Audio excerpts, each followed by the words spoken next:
Before we jump into the complexity of funding reserves, we do want to start the presentation today with a reminder that the role of the board is to protect and increase property value. This is accomplished by operating the association, maintaining the common property, and enforcing governing documents. This quote is taken right from CAI's board member toolkit. And it's really important to remember this is no easy task, especially when you consider that board members are volunteers from a variety of backgrounds and areas of expertise. The reality is that maintaining the common property is really challenging. Boards face the same decision they've always faced: how much to fund reserves. They're balancing the pressure of trying to keep dues low with absorbing rising costs. Inflation is a reality, and especially since post-COVID, we've all seen the rise in costs, especially in the construction industry, right? There's also been years of a hard insurance market where double-digit increases were the standard, and now we're also seeing an increased scrutiny of reserve funding as well.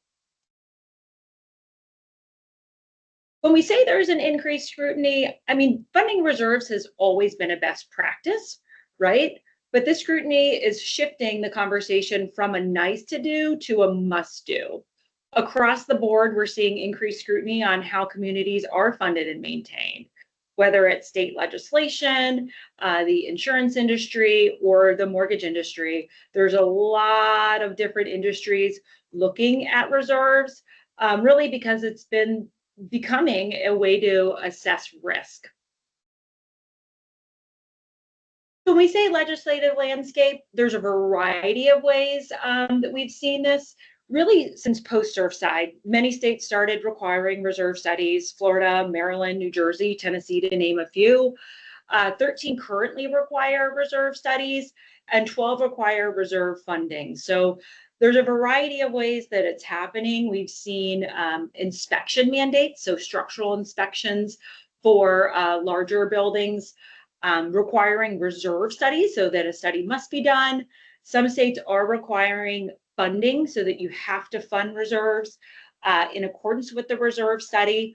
And some states are taking the stance that maybe you don't have to follow the funding, but you at least have to provide transparency to homeowners, to lenders, to insurance companies on how the association is funding. This really is a conversation that's not going away. We continue to see legislation introduced. Colorado and Illinois are both pursuing legislation. Really, states are starting to step in to reduce the risk of underfunded communities. The insurance industry is also starting to see reserves as a way to assess risk. We're all too familiar with the large premium increases that the associations have faced over the last few years. I'm told that this hard market is finally starting to soften this year. However, they're continuing to evaluate their risk by understanding the property condition and the financial health of a community, right? Historically, an older building was seen as very high risk, right? The older the building is, more likely to have claims. Carriers are starting to understand that a reserve study is one way to assess that risk, right? It provides a condition assessment of the building. So maybe even though the building was built in the 60s, they've already replaced their pipes, or they have $3 million in the bank to replace the pipes when they need to, right? So it's one way to prove to insurance companies that yes, while we're old or brand new, whatever the case may be, we are financially sound in preparing for these large projects, which will help them understand that you are less likely to have a claim, right? Less likely to have a claim, lower premium. So it is a really good way to help assure these carriers that the association is in good financial health. So FCAR, that organization that I mentioned and kind of plugged at the beginning, they also provide periodic SNAP surveys. And it's whenever there's a current trend or something going on, whether it was work from home during the COVID times or in the hard market of insurance, they take these SNAP surveys or provide these SNAP surveys to the general public and get feedback on a variety of topics. And so this was one around reserves, and they asked what factors are affecting how people are choosing components or planning for future repairs. And you can see that 82% said that aging buildings and infrastructure is affecting their contributions. They're starting to now have to fund for these pipes or these electrical systems, these long-term components that they historically didn't necessarily have to. And what really surprised me that over half of respondents said that insurance requirements were changing the way that they were taking it into account. So whether it's upgrades in electrical systems and those sort of things, insurance was starting to require that and starting to influence how they were funding reserves. The graph on the left, it was also pretty alarming to me. We asked how many associations find that a lender or insurance provider is requesting a copy of the reserve study. So this isn't just, hey, we're in good financial health, we're going to prepare it. They're specifically asking for it. So they're saying, we want to review your reserve study. And 40% of the time they did, which was really a much higher number than I anticipated, especially because this takes into account both condominiums and homeowners. So of course, that number is going to skew much higher for condominiums than homeowners. Associations, I should say. So another huge shift that we're seeing is Fannie and Freddie, right? So they have historically had guidelines. They back about 60%, I believe, of the mortgages across the country. So when home buyers go to get a loan from their local credit union or Bank of America or Wells Fargo, Citigroup, you name it, more often than not, Fannie Mae and Freddie Mac are backing those mortgages. And in order to do so, they have standards and say, we're only going to accept mortgages or buy mortgages with X, right? And so they've had standards around how they'll purchase those mortgages. Post-Surfside, they revised those guidelines. I'm sure everyone is all too familiar with the revised questionnaire that was released a few years ago. And now, most recently, within the last month, they just revised those guidelines again. Some of the biggest changes were around the insurance requirements. Now, again, I'm not an insurance expert, I'm a reserve expert, but I am told that these insurance changes were actually positive, that they are a little more lenient on the insurance instead of, like as an example, the roof, instead of full replacement value, they can insure up to cash value of those roofs. So it is getting a little bit easier on the insurance side.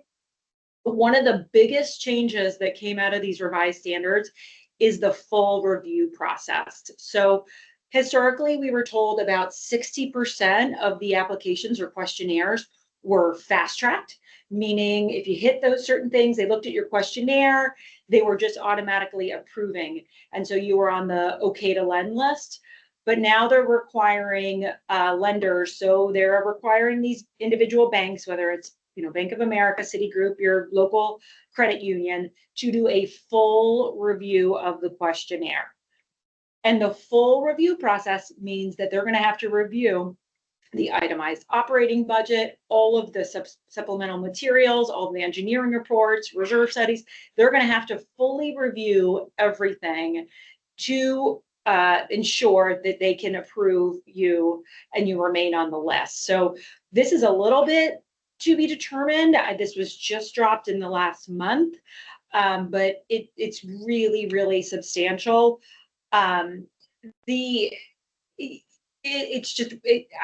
I hesitate to talk too much about it because we're waiting to see really what this full review means, but I'm told that this is the biggest portion of it.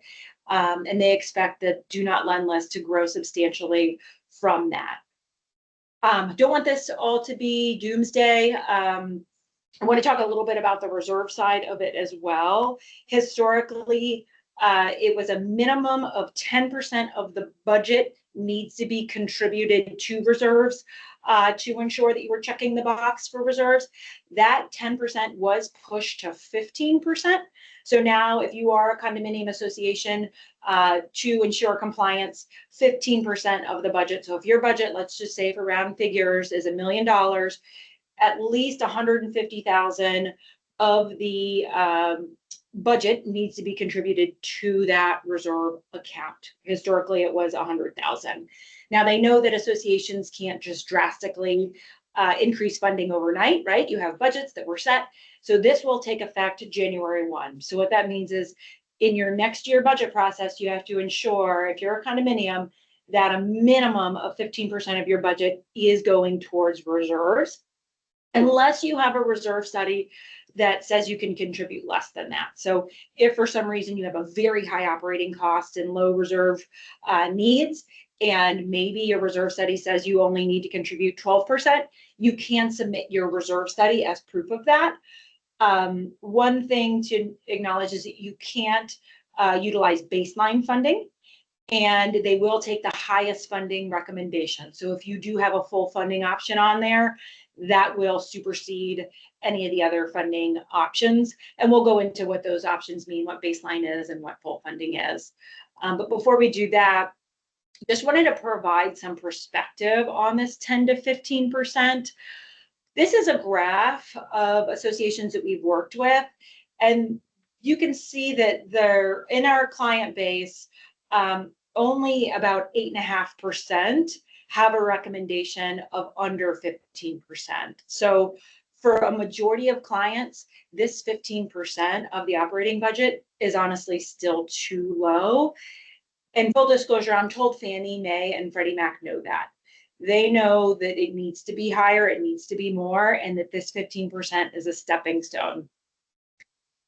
I've heard that this is just, we're moving from 10 to 15 and eventually going to require proper adequate funding, but that's still TBD. Right now, their focus is creating that step up, that ramp up, and so at a minimum, it needs to be that 15%.